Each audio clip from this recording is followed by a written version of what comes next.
সাহিত্যের যতগুলি ধারা আছে এই বুক রিভিউ বা পাঠ পর্যালোচনা নিয়ে এই ধরনের আয়োজন বাংলাদেশে আগে কখন হয়েছে আমার জানা নেই, বা উপমহাদেশের প্রেক্ষাপটে কোথাও হয়েছে কিনা বলে আমার জানা নেই।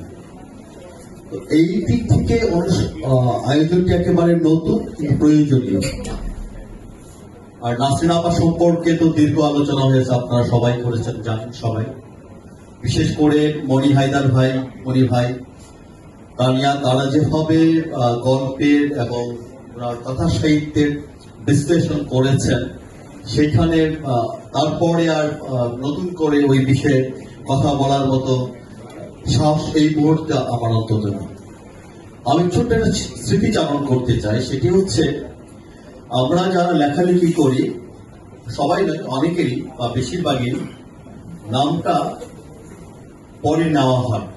পিতৃপ্রদত্ত বা শিক্ষকদের যে নামটি দেওয়া থাকে সেটি পরে আর লেখকের বেলায় কার্যকর হয় না বা সেটা ব্যবহার করা হয়।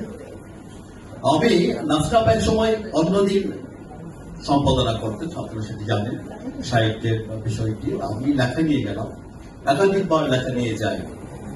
নাসরাপা আমাকে আমার সাথে গল্প করে, চা খাওয়ায়, আদর করে। আমি আমাকে আমার কবিতা দিই, হ্যাঁ কবিতা ভালোই হয়েছে, বা আমারও নিজের যে বিচার, যে সকল কবিতা অন্য দিনে ছাপা হয় সেই বিবেচনায় আমার কাছেও মনে হয়েছে যে আমার তো ছাপা হওয়ার মতো ছাপে। আশা হতো একদিন বললাম যে আপনি আমার লেখা ছাপছেন নাকি, এইটা বলতাম। আমি বললো যে দেখো, লেখালেখি করবে, তুমি তো আমার এলাকারই ছেলে, সেই জন্য তোমার প্রতি আমার এক ঘন্টা স্নেহ বা মমতার জায়গা তৈরি হয়েছে, কিন্তু লেখক হতে পারবে না, এটি আসলে তোমাকে দিয়ে হবে না। কারণ দেখো, নাসরিন জাহান বিউটি কিন্তু লেখক হতে পারে না। নাসরিন জাহান বিউটিটা আবার কি? কেন আমি তো নাসরিন জাহান বিউটি।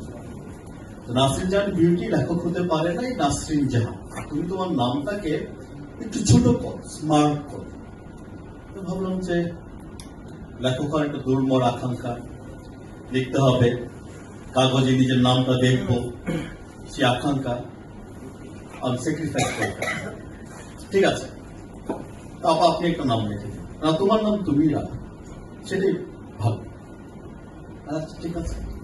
তা আমি আসলে বেশি কিছু করিনি। সেটি হচ্ছে যে আমার নিজের যে মায়ের দেওয়ার নাম, সার্টিফিকেট নাম, সেটা যা ছিল সেটাকে জাস্ট একটু উলট পালট করে এই মাজহারুল হক ছিল, সেটাকে সোহেল মাজহার, সোহেল আমার নিক নাম।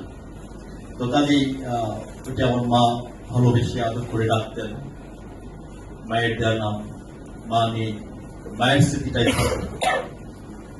তো সেইভাবে সোহেল মাজহার হয়ে যাওয়া। তো আবার এই যে বেশ 8-10টা বই নিয়ে আমি পড়েছি বা আলোচনা করেছি। এটি নাসরিন আপার বলেন, আমার নিজের একটি যেটা বৈশিষ্ট্য, সেটি হচ্ছে যে কোনো বই পড়লে, বিশেষ করে গদ্য সাহিত্য বলে আমার ভালো লাগলে আমি আমার অনুভূতিটা লিখে রাখার চেষ্টা করি বা আলোচনা করি, নিস্তাগিতেই করি। তো ওভাবে উড়ুক্য, সংখ্যার অর্থ কি, নিকুঞ্জিলা, তারপরে হচ্ছে পড়ে যায়, কৃষি পক্ষী, এরকম কিছু বই আমি আলোচনা করেছি। সেটি আসলে এখানে ওইভাবে এসেছে। নাহিদা আপাকে আবারও ধন্যবাদ জানাতে হয়, যেহেতু উনি এই আয়োজনটা করেছেন। তো সে কারণে আমি কিভাবে মাজহারুল হক থেকে সোহেল মাজহার হলাম, সেই গোপন কথাটা আসলে বলার একটা সুযোগ পেয়ে গেলাম। সবাইকে ধন্যবাদ, যারা মঞ্চে আছেন, যারা শুনছেন, সবাইকে আমি ধন্যবাদ জ্ঞাপন করছি। সবাই ভালো থাকবেন।